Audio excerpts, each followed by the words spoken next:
L'homme peut-il se réincarner? Y a-t-il une vie après la mort? Ce jeune garçon en est de toute évidence persuadé. Bonjour, je m'appelle Cameron. Cameron se souvient avoir grandi dans une vie antérieure sur la petite île écossaise de Barra, à plus de 400 km au large de Glasgow, où il habite actuellement. J'habitais dans une maison blanche avec ma mère, mon père et mes 3 frères et sœurs. Apparemment, il était à Barra.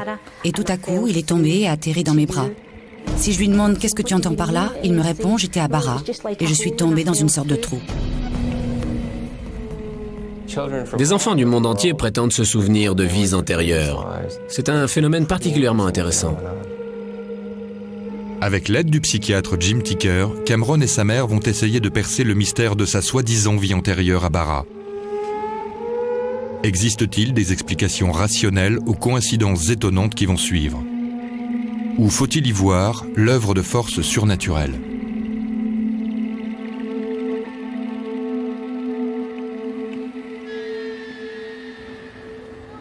Norma Macaulay est mère célibataire et vit à Glasgow avec ses 2 jeunes fils. J'ai 2 fils adorables. Et je ne dis pas ça parce que ce sont les miens. Martin a 6 ans et Cameron en a 5.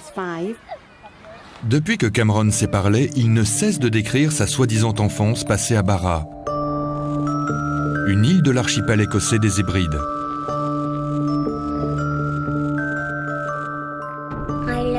Je vivais dans une maison blanche avec ma mère, mon père et mes 3 frères et sœurs. Depuis qu'il a 2 ans, la famille de Cameron ne cesse d'entendre la même histoire. En grandissant, ses propos n'ont pas changé, ils sont juste plus précis. Norma ne comprend pas comment Cameron peut bien connaître l'île de Barra, et encore moins comment il peut relater des souvenirs aussi nets sur une soi-disant vie antérieure sur l'île. Au début, je me suis dit « Il cherche à nous faire marcher ». Et puis j'ai commencé à me poser des questions. Comment peut-il bien connaître le nom de cette île ? Pourquoi Barra? Nous n'y avons jamais mis les pieds et nous ne connaissons personne là-bas. Barra se situe au large de la côte ouest de l'Écosse, à 400 km de Glasgow, soit à 1 heure de vol ou une longue journée de traversée en mer. Ce minuscule territoire des îles britanniques n'abrite guère plus d'1 millier d'habitants.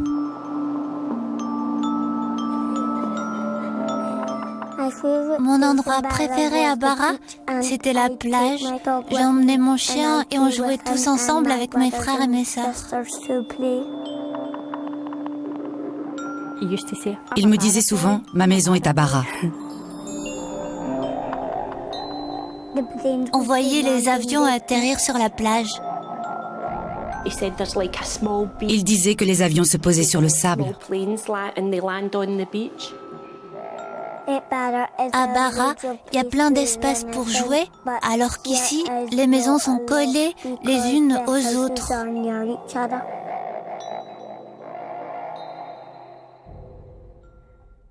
Un jour, j'ai fini par dire « On va partir tous les 3 à Barra ». Et là, Cameron m'a répondu « Je vais vous montrer ma maison et vous faire le tour de l'île. On verra ton papa de Barra ?» Non, Pourquoi non? parce qu'il est mort. Il est mort? Il dit que son papa de Barra n'a pas regardé avant de traverser. Mon papa de Barra s'est fait renverser. Cameron prétend même connaître le nom de son père à Barra. Shane Robertson. Shane Robertson? Ouais. Et qui est Shane Robertson? Mon papa de Barra? Ton papa de Barra. La voiture roulait vite. C'est comme ça qu'il s'est fait renverser? Ses amis et ses proches ne sont pas restés indifférents à l'histoire de Cameron. Sa voisine, Diane Miller, le connaît depuis sa naissance. Il est l'ami d'enfance de son fils Aaron. Bonjour. Cameron a commencé à parler de sa famille de Barra lorsqu'il avait à peine 2 ans. Et mes frères, mes sœurs et mes amis aussi. Oh, tu avais aussi des amis à Barra? Ma maison de Barra par-ci, ma famille de Barra par-là. Cameron n'en démordait pas, il soutenait avoir une famille là-bas. Comment s'appelait-il? Shane Robertson. Le fait qu'il répète sans cesse, mot pour mot, la même histoire m'a fait prendre conscience qu'il ne plaisantait pas. Et il s'est fait renverser par une voiture. Plus les années passaient et plus l'oncle de Cameron, Ian Watson, a pris au sérieux ce qu'il considérait, au début, comme le fruit de l'imagination de son neveu. Il a toujours été constant dans ses propos, ne s'est jamais contredit et répète la même histoire depuis 3 ans sans jamais avoir fait preuve de la moindre hésitation. Il suffit de le regarder quand il raconte son histoire pour comprendre qu'il croit fermement à ce qu'il dit. Ma maman de Bara avait les cheveux longs, mais elle les a coupés. Il était soi-disant auprès de sa maman de Bara avant que je ne le prenne pour venir vivre avec nous. Combien de fois m'a-t-il répété que j'aurais adoré sa maman de Bara, tellement elle était gentille. Un jour, je lui ai demandé pour rigoler, « Qui préfères-tu, moi ou ta maman de Bara ?» Il m'a répondu qu'il nous aimait toutes les deux. Je pensais qu'il dirait qu'il me préférait à elle. L'attachement émotionnel de Cameron envers sa mère de Bara était tel qu'il commençait à souffrir terriblement de son absence, à la grande consternation de Norma. Un jour à la crèche, il s'est mis dans tous ses états. Il a dit qu'il voulait que ce soit sa maman de Bara et non moi qui vienne le chercher ce jour-là. Et il a fondu en larmes. Il n'arrêtait pas de dire « Je veux retourner à Bara, je veux retourner à Bara. Ma famille me manque. » Mettez-vous à ma place. Que répondre dans ces cas-là?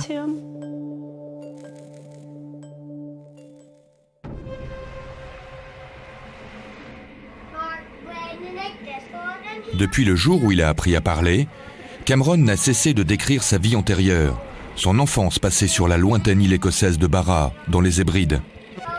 Cameron veut désespérément retourner à Bara, mais Norma, sa mère, souhaite comprendre s'il existe une explication rationnelle à ces bien étranges souvenirs.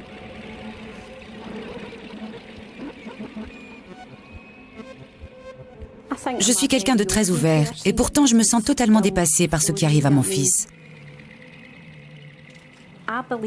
Je suis persuadée que Cameron connaît Bara. Mais comment? Je l'ignore. Et en toute franchise, je ne pense pas que quelqu'un puisse répondre à ça. Je n'exclus aucune possibilité, mais j'ai besoin de comprendre. J'aimerais juste savoir s'il a vu tout ça à la télévision, ou si la maison dont il parle existe réellement. Pour lever ce mystère, Norma décide de frapper à la porte du psychologue Chris French, rédacteur en chef du magazine The Skeptic, qui démystifie les phénomènes paranormaux. Elle espère qu'il sera en mesure de lui fournir une explication rationnelle. Je pressens immédiatement si les soi-disant souvenirs réels d'un enfant ne sont en fait que le fruit de son imagination, qui, comme on le sait, est débordante à cet âge. Elle l'est d'autant plus de nos jours avec la prolifération des chaînes et programmes télévisés, sans compter Internet, bien sûr. Ne pensez-vous pas qu'il ait tout simplement vu tout ce qu'il décrit à la télévision ? Je ne dis pas que c'est impossible, mais je n'ai jamais vu de programme télévisé portant sur Bara. Et à ma connaissance, Cameron n'a jamais regardé la télévision seul. Mais il se peut que quelqu'un que vous ne voyez peut-être plus lui ait raconté une histoire qui se passe à Bara. Je ne vois pas qui. Et quand bien même, comment expliquer que son frère Martin, qui n'a qu'un an de différence, ne connaisse pas Bara? Encore une fois, il est probable que... Ce que j'essaie de vous dire, c'est ce que je pense. Croyez-moi, je ne remets pas en doute vos propos. Moi non plus, mais croyez-moi, je sais avec certitude que personne ne lui a jamais parlé de Bara. Tous mes proches sont formels. Ils ne connaissent personne qui y soit déjà allé. D'accord, mais il ne s'agit pas forcément de quelqu'un de votre entourage. Écoutez-moi, 2 cas de figure sont possibles. Soit votre fils a entendu parler de Bara, soit, et les probabilités sont minimes, nous sommes confrontés à un phénomène bien plus complexe et intéressant. Norma ressort de cet entretien avec plus d'interrogations que d'éléments de réponse. Est-il possible que l'histoire de Cameron ne relève pas du fruit de son imagination ? Norma décide d'aller plus loin et de s'entretenir avec Karen Majors, psychopédagogue, spécialiste des enfants et de leurs mondes imaginaires. Enchantée. Enchantée. Je suis la maman de Cameron. Le cas de Cameron est fort intéressant. La manière dont il décrit son univers est bien loin des amis et mondes imaginaires que les enfants, y compris ceux en bas âge, ont pour habitude de se créer. Et il ne parle pas d'amis invisibles, de compagnons de jeu, mais de faits réels.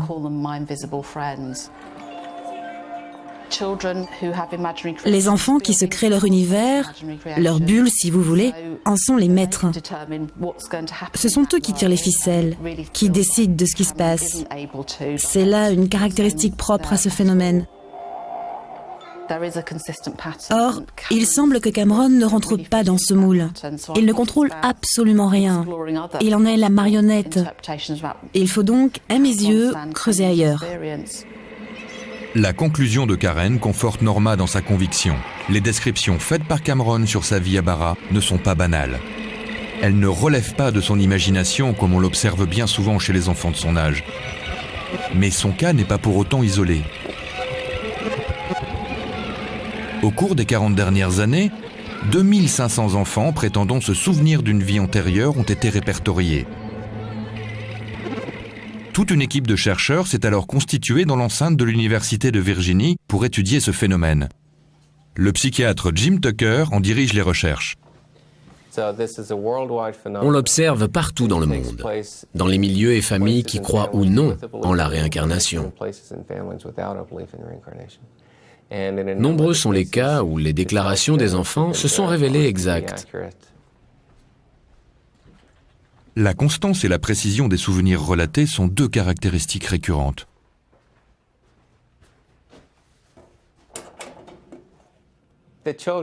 Les enfants commencent généralement à parler de leur vie antérieure à un très jeune âge, vers 2-3 ans. Certains restent purement factuels, alors que d'autres montrent de l'empathie et éprouvent de la nostalgie envers leur ancienne famille. Jim enregistre les témoignages des enfants pour ensuite rechercher un lien possible avec une personne ayant vécu par le passé. Bon nombre de cas recensés semblent défier les lois du rationnel. Comme en témoigne l'histoire d'un petit garçon du Midwest aux États-Unis que le docteur Tucker a personnellement étudié. C'est le cas particulièrement intéressant d'un enfant prétendant être la réincarnation de son grand-père. Selon lui, Dieu nous donne une carte pour revenir sur Terre. C'est cette carte qu'il a voulu représenter ici sur son dessin. Gus Taylor est le petit garçon qui a dessiné cette fameuse carte. Il affirme depuis son plus jeune âge être la réincarnation de son grand-père. Gus a aujourd'hui 10 ans. Un jour, alors que je changeais la couche de mon fils sur sa table allongée, il devait avoir 1 an et demi. Il m'a regardé et m'a dit « Tu sais, quand j'avais ton âge, je changeais souvent ta couche. » J'étais sidéré. C'est son grand-père qui lui a donné le nom de Gust. Gus, c'est son diminutif. Son grand-père est mort 1 an avant sa naissance. Il ne l'a donc jamais connu. Mais il prétend en être la réincarnation. Chaque fois que l'on parlait de grand-père Augie, il disait « Vous parlez de moi ?» Il était si catégorique qu'on avait l'impression que ça coulait de source. Je suis où? Là. Là. Tu me vois ailleurs sur les photos? Gus avait 4 ans lorsque Ron lui a donné un vieil album de famille. À la surprise de ses parents, Gus a été capable de reconnaître son grand-père sur une vieille photo de classe et d'identifier la première voiture qu'il s'était offerte. Il m'a montré une photo et je lui ai dit que c'était ma première voiture. Mon père a répondu, alors ça c'est étrange. C'est en effet sa première voiture. C'est plutôt effrayant. Le sentiment de contrariété de Cathy et Ron face à la capacité de Gus à identifier son grand-père sur les photos va très vite laisser place à la consternation. Gus et moi étions en train de papoter lorsqu'il a commencé à parler de grand-père Augie, ce qui n'était pas inhabituel en soi. Je lui ai alors demandé, lorsque tu étais grand-père Augie, tu avais des frères et sœurs? Il m'a répondu qu'il avait une sœur, mais qu'elle était morte. Sa réponse m'a interpellée parce qu'il n'y a pas eu de décès dans la famille. Je l'ai regardé et il m'a dit « On l'a retrouvée morte noyée. De méchants garçons l'ont tuée. » Je suis resté sans voix. J'étais abasourdi. Je me demandais comment il pouvait savoir une chose pareille. On aurait apparemment retrouvé le corps de sa tante assassinée dans la baie de San Francisco. Je ne comprenais pas comment il pouvait connaître les circonstances de sa mort. D'autant plus que ce sujet était resté tabou dans la famille. Entendre mon fils parler de la mort de sa tante alors qu'il n'avait jamais connu son grand-père, ni même sa tante d'ailleurs, m'a fait prendre conscience qu'il y avait quelque chose de pas clair dans toute cette histoire. La réincarnation fait très peu d'adeptes en Occident. Selon Chris French, ceux qui adhèrent à cette doctrine y trouvent un réconfort face à la mort.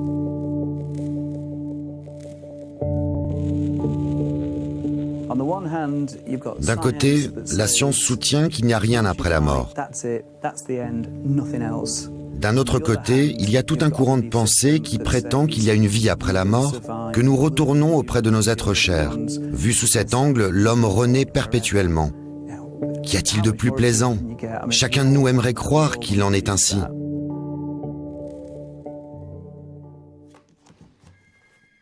Pour Cathy Taylor, l'idée que son fils Gus soit la réincarnation de son grand-père va à l'encontre de son éducation religieuse. Je suis issue d'une famille baptiste. Mon père était pasteur dans une église du sud des États-Unis. Vous vous doutez bien que la réincarnation n'a jamais eu sa place dans la famille. Je n'y ai donc pas songé un seul instant. Jusqu'au jour où il m'a regardé et m'a dit « Maman, tu sais, une fois que l'on meurt, on renaît. » Et il m'a de nouveau regardé en me disant « Me voilà de nouveau enfant. » Et il semblait ravi.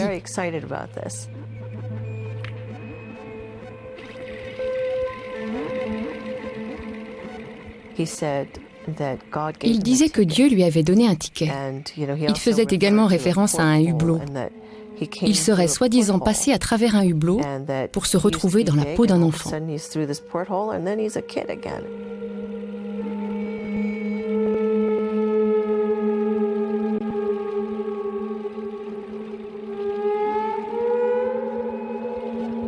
Le témoignage de Gus ressemble étrangement à celui du jeune garçon écossais, Cameron.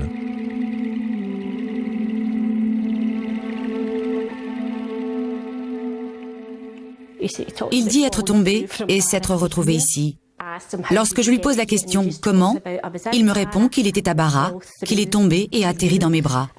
Si je lui demande ce qu'il entend par là, il me répondra qu'il est tombé dans une sorte de trou.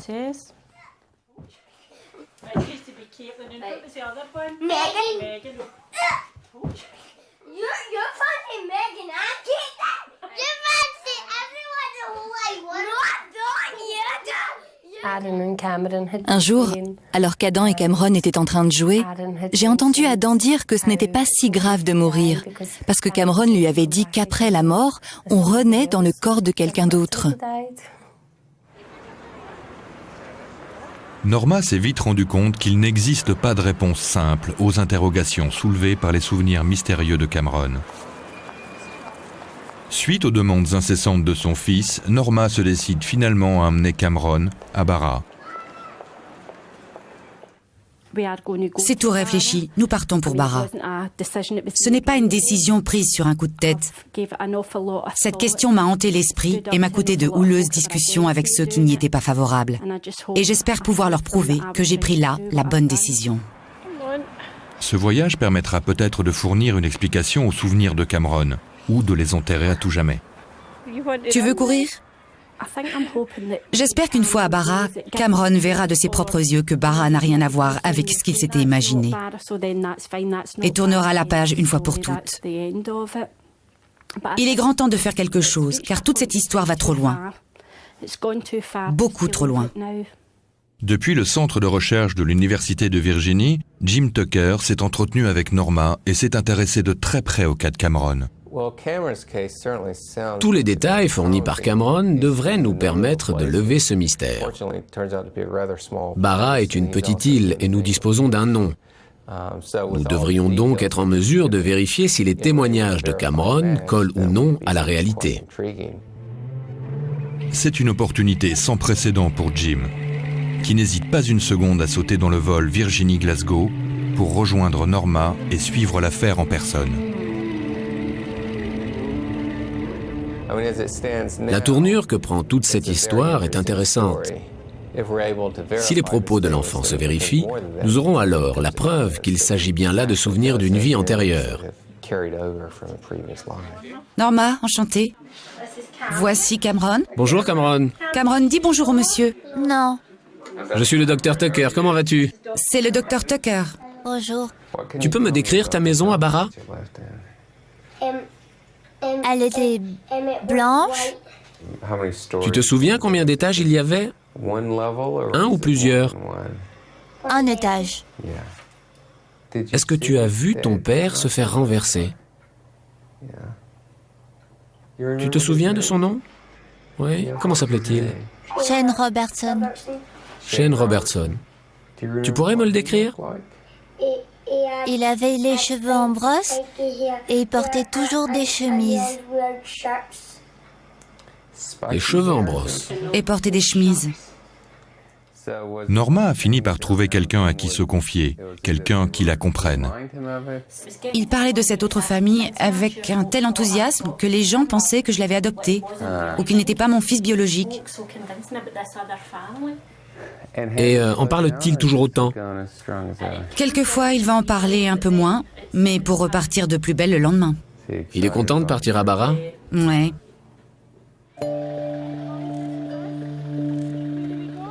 Après avoir entendu Cameron parler de sa soi-disant vie antérieure sur cette île lointaine pendant 3 longues années, Norma et Martin l'emmènent pour un voyage vers une autre vie. Comment va-t-il réagir? Cette confrontation va-t-elle le bouleverser? Que faire si tout ce qu'il a décrit est réel? Cameron va finalement se rendre à l'endroit qu'il appelle « ma maison ». Je veux garder mon sac. Le psychiatre Jim Tucker, expert dans ce type de phénomène, va les accompagner. Cameron dit s'être rappelé Robertson et avoir vécu dans une grande maison blanche avec plein d'autres enfants. Il dit avoir eu un chien noir et blanc. Sa maison donnait sur la mer, depuis laquelle il regardait les avions atterrir sur la plage. Est-ce que ces souvenirs manifestes peuvent correspondre à la réalité ? On pourrait craindre que ce voyage soit traumatisant pour Cameron si les souvenirs qu'il décrit se confirment. Or, c'est bien souvent le contraire qui se produit. C'est en effet en retournant sur les lieux que l'enfant parvient à se libérer.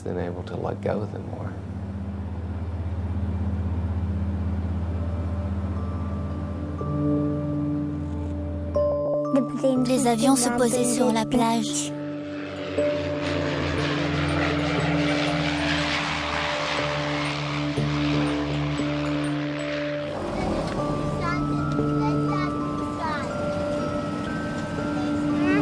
Je t'avais bien dit que c'était vrai.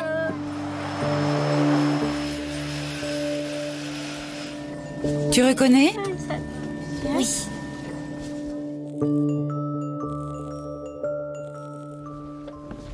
Ça va, mon chéri?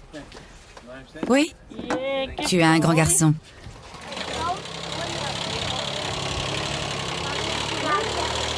Je t'avais dit, maman, qu'il fallait me croire. Quand il m'a dit « Tu vois, maman », je t'avais dit que c'était la réalité. Je lui ai demandé « Tu es content d'être là ?» Ça a l'air drôlement joli. C'est vraiment beau. Une fois descendus de l'avion, ils vont récupérer leurs bagages. Il me disait qu'il aimait bien aller à l'extrémité de la baie pour essayer d'attraper les avions. Il volait bien trop haut, pas vrai? C'est un début plutôt prometteur. Il semble reconnaître les lieux. Il a dit à son frère, « Je t'avais bien dit que c'était vrai. » Et il était très heureux d'être là. On allait souvent sur cette plage pour regarder les avions voler. Vraiment? Tu penses pouvoir me montrer? Si ces propos correspondent bien à la réalité, ce sera pour nous un grand pas en avant. Barra n'est pas le genre d'endroit qui change rapidement. Il devrait donc pouvoir reconnaître les lieux sans trop de difficultés. Je suis trop heureux de revenir ici. Tu es content d'être là, pas vrai? Tu en as tout l'air. Il quitte l'aéroport direction l'hôtel. Il profite du trajet pour jeter un premier coup d'œil sur l'île. Maman, Quoi? on va peut-être voir ma maison en chemin? Oui? On va voir si tu arrives à la reconnaître. Tu sais quoi? Je connais la personne qui habite là, mais... Tu connais la personne qui habitait là? mais je me souviens plus. Oh maman, ça doit être dur d'aller là-bas. Tu penses? Ouais, parce qu'il faudrait revenir à la nage. Maman, je reconnais chaque détail.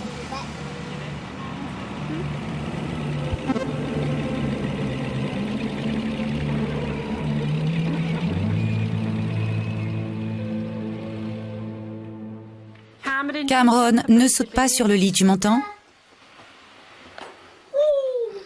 Tu te rends compte qu'on est ici à Barra? Ouais, rien n'a changé. Je reconnais la plage. Tu la reconnais? Cette île m'a l'air magnifique, non? Oui. Dis-moi ce que tu aimerais faire demain quand tu... Aller à la plage. Descendre jusqu'à la plage? Ouais, comme ça je pourrais te montrer ce que je faisais. Me montrer ce que tu y faisais? Mes chaussettes, elles sont où mes chaussettes? Dès le lendemain matin, Norma et Jim mènent leur petite enquête. Première étape, le centre du patrimoine local, à la recherche de la moindre trace sur la famille Robertson et l'homme que Cameron appelle son papa de Barra. Mon papa de Barra s'appelait Shane Robertson et il s'est fait renverser. Bonjour. Bonjour, je me présente Norma, enchantée. Callum McNeil est historien local. Callum McNeil. Heureux de faire votre connaissance. Enchanté. Le nom de Shane Robertson ne me dit rien. Des Robertson, il y en a eu, mais des Shane, non aucun. De toute l'histoire de l'île, on ne peut pas dire que le nom de Robertson ait été répandu. Aucune preuve ne vient donc attester qu'il y ait bien eu une famille du nom de Robertson qui aurait vécu dans une maison sur la côte. Est-ce que Cameron peut s'être trompé sur le nom, mais dire vrai sur la maison? Quand je regardais par la fenêtre, je voyais les avions qui se posaient sur le sable.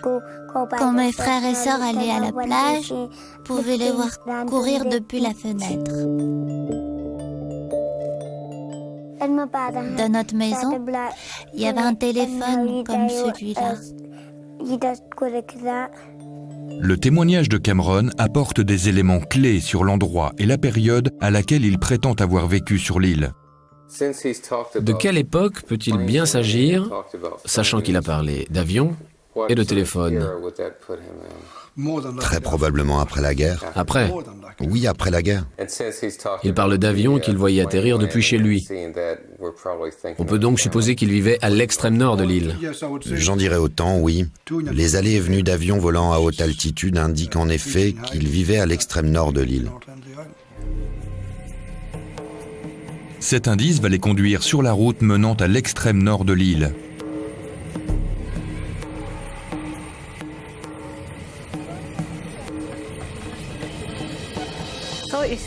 Il paraissait bien aller, mais je ne vous cache pas que j'étais très inquiète. J'espérais qu'il reconnaisse quelque chose pour son bien et le mien, car il nous fallait absolument lever le voile sur cette affaire.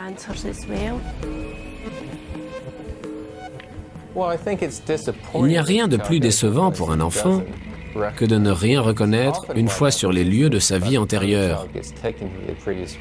C'est bien souvent ce qui se passe lorsqu'on les y emmène trop tard. Il semblerait que leurs souvenirs commencent à s'estomper à l'âge de 6-7 ans lorsqu'ils entrent en primaire. Ils ont déjà passé en revue la quasi-totalité des maisons de l'île, la plupart blanches, en bordure de mer, mais toujours aucune trace de la maison de Cameron. Si seulement je pouvais savoir ce qui se passe dans sa tête, me mettre à sa place, ne serait-ce que 5 minutes, pour savoir ce qu'il ressent. Ma maman de Bara avait les cheveux longs, mais elle les a coupés.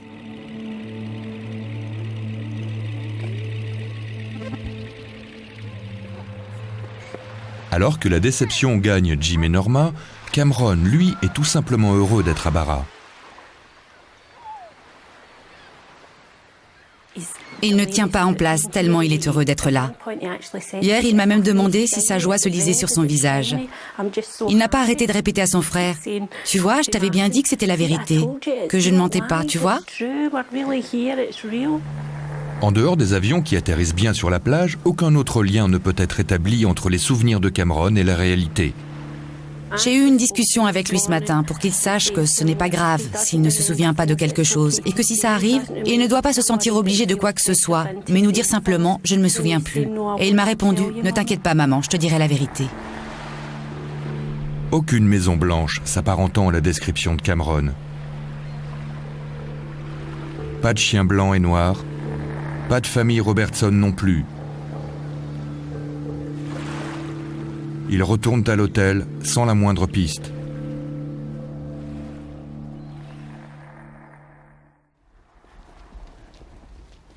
Le lendemain matin, ils reçoivent un appel de Callum McNeil, du Centre du patrimoine de Bara.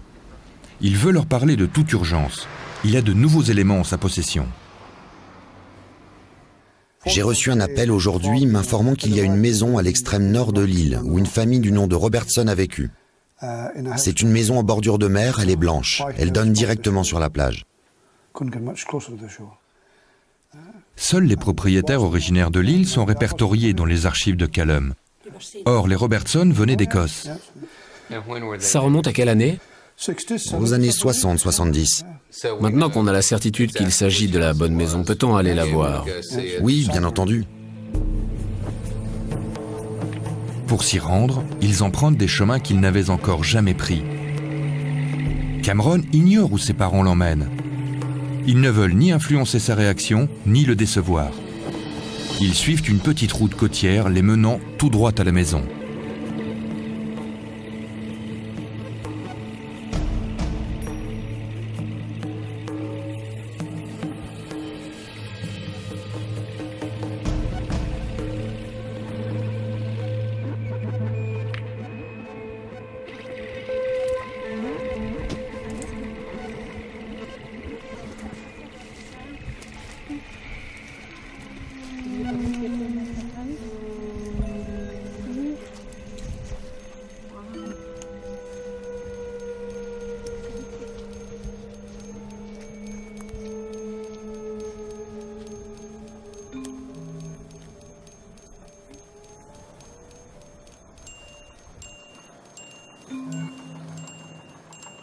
Que se passe-t-il? Ça ne va pas? C'est ta maison, c'est ça? Il ne faut pas que ça te rende triste. C'est ta maison, pas vrai? Ne t'inquiète pas. Qu'est-ce qui se passe? Je pense qu'il est sous le choc. Ça va aller. Ça te rend nostalgique, c'est ça? Cameron, de nature si bavard, ne dit plus un mot.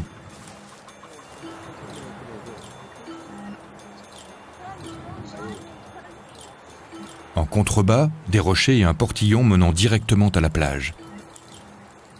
Il y a un portillon derrière la maison qui mène au fameux chemin dont Cameron m'avait parlé. Lui et ses frères et sœurs l'appelaient le passage secret. Il dit qu'il est heureux et triste à la fois. Je pense qu'il est bouleversé, tout simplement. C'est ce qui explique ses sentiments mitigés.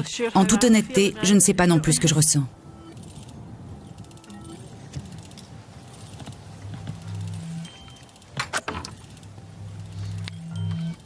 On peut entrer?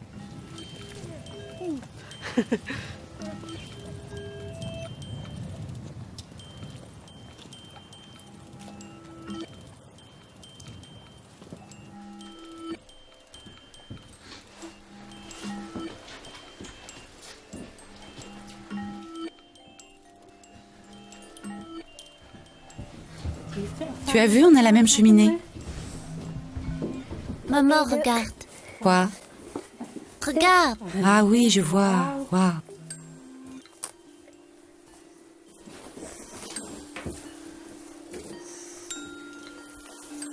Ça va? Bien que les meubles et l'intérieur soient récents, quelques éléments de la maison, notamment la cheminée, sont restés en l'état depuis des décennies.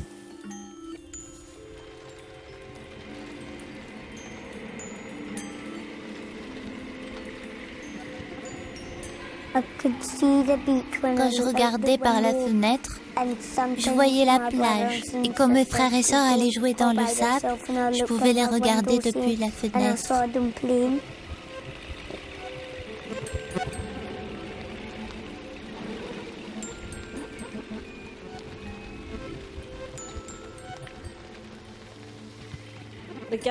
C'était la chambre des filles? Oui. Et la chambre des garçons était dans l'autre pièce? Oui.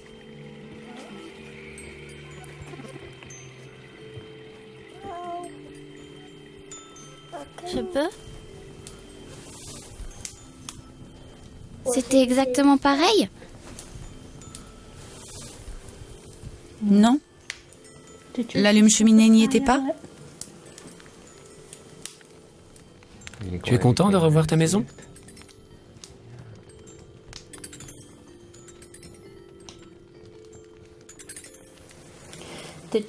Tu pensais revoir ta maman de Bara? Non?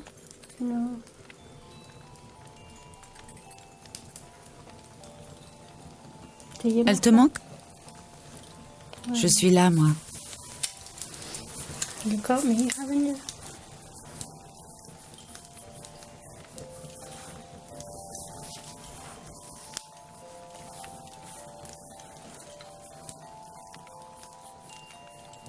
Tu te sens prêt à retourner à la maison maintenant? Tu veux reprendre l'avion et rentrer à la maison?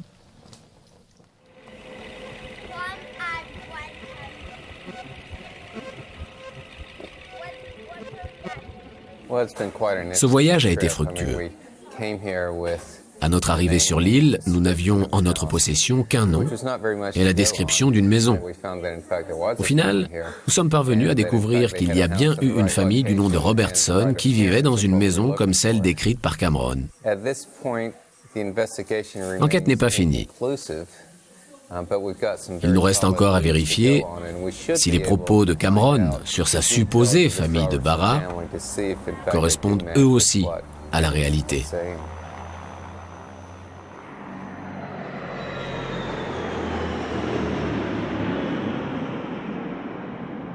De retour à Glasgow, Norma fixe un rendez-vous avec la généalogiste Ruth Boreham, qu'elle avait préalablement contactée pour retracer l'histoire de la famille Robertson. Elle a découvert que les Robertson étaient originaires de Glasgow et avaient possédé la fameuse maison de Bara pendant plus de 20 ans. Elle a retrouvé les traces d'une certaine Gilly Robertson qui vit encore aujourd'hui en Écosse. J'ai trouvé le numéro de téléphone et l'adresse de Julian et de son mari. Gilly Robertson aurait apparemment passé ses vacances d'été dans la maison de Bara, à l'époque où Cameron prétend y avoir vécu. Vous pouvez le garder et... Vous pensez que je peux la contacter? Son adresse et son numéro de téléphone sont dans l'annuaire, donc à la portée de tous.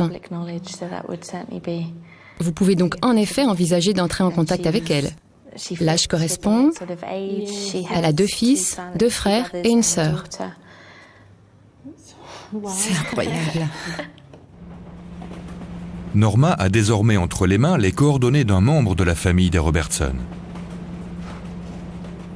Leurs questions ne vont pas rester sans réponse.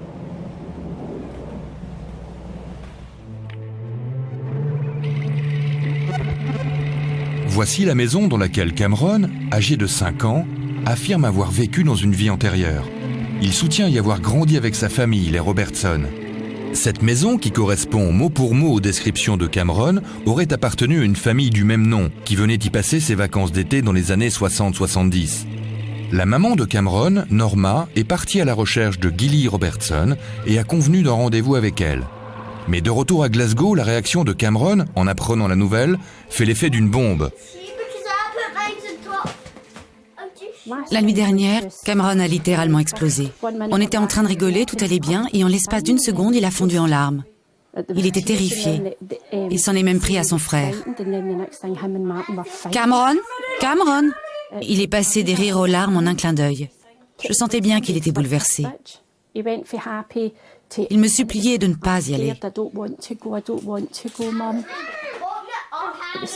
Et puis ce matin, il s'est réveillé et est venu me voir pour que je lui parle de Gilly Robertson. Ça m'a fait bizarre d'entendre mon fils me poser la question. Est-ce que Gilly peut être ma sœur, vu qu'elle a vécu en même temps que moi dans cette maison?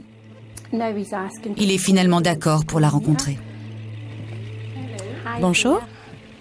Bonjour, Norma, enchantée. Gilly, enchantée. Voici Cameron et Martin, le grand frère de Cameron. Je pense que Cameron était effrayé à l'idée de rencontrer celle qui pourrait bien être sa sœur.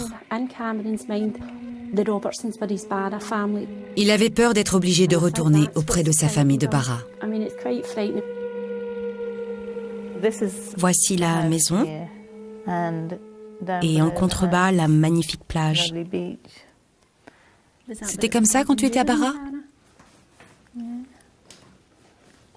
Et tu as trouvé la maison changée quand tu y es retourné? Il l'a trouvée changée. Oui, moi aussi je trouve que la maison a beaucoup changé. Le nouveau propriétaire l'a rénovée dans un style plus moderne. Je jouais sur la plage, j'emmenais mon chien et je m'amusais à lui lancer un bâton. Lorsque vous alliez à Barra, avez-vous le souvenir d'avoir eu un chien? Ah, vous devez parler du chien de Callum et Peggy qui habitaient dans cette maison. Ils avaient un chien de troupeau. Le chien noir et blanc dont parle Gilly correspond à la description qu'en avait fait Cameron. Qu'en est-il de Shane Robertson, le supposé père de Cameron? Il n'y a aucun Shane dans la famille. J'avais un oncle qui s'appelait James, un autre Seamus. Tous ces noms sont de même consonance, alors peut-être qu'il y a eu confusion. J'ai aussi un cousin qui s'appelle James, mais Shane, non, je ne vois pas. C'est ce fameux accident de voiture. C'est justement ce qu'on aimerait savoir. Il n'a pas donné plus de détails sur ce point. À ma connaissance, personne dans la famille n'est décédé dans un accident de voiture. Je me demandais alors s'il y avait eu dans votre famille un enfant qui serait décédé ou... Non, aucun enfant de la famille proche n'est mort. Il s'avère donc que certains souvenirs de Cameron sont authentiques, comme par exemple le nom de famille, les descriptions de la maison, de l'île et du chien. Cependant, d'autres éléments tels que le nom et la mort de son père ne correspondent pas à la réalité.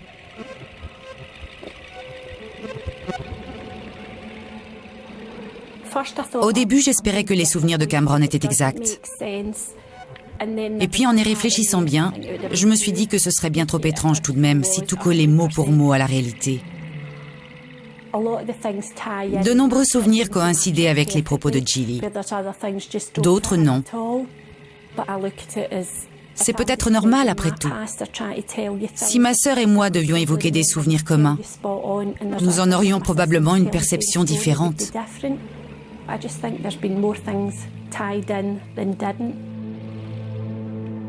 Si les souvenirs de Cameron sont bien ceux d'une vie antérieure, alors nous devons nous interroger sur la raison pour laquelle certains éléments sont exacts et d'autres non. S'agit-il de simples et étonnantes coïncidences ou faut-il y voir quelque chose d'autre? Nous sommes peut-être confrontés à des souvenirs entremêlés de vies successives. Nous sommes malheureusement dans l'incapacité d'y répondre. Je ne pensais pas que cette confrontation à la réalité pouvait m'affecter à ce point. Au moment d'entrer dans la maison, j'ai eu un nœud à l'estomac. J'appréhendais la réaction de Cameron. Et j'avais du mal à accepter la possibilité que mon fils ait eu une autre maman.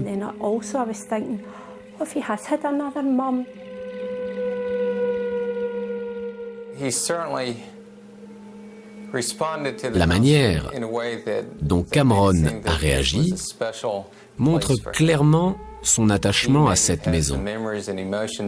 On avait l'impression qu'il revivait émotionnellement chaque instant passé ici.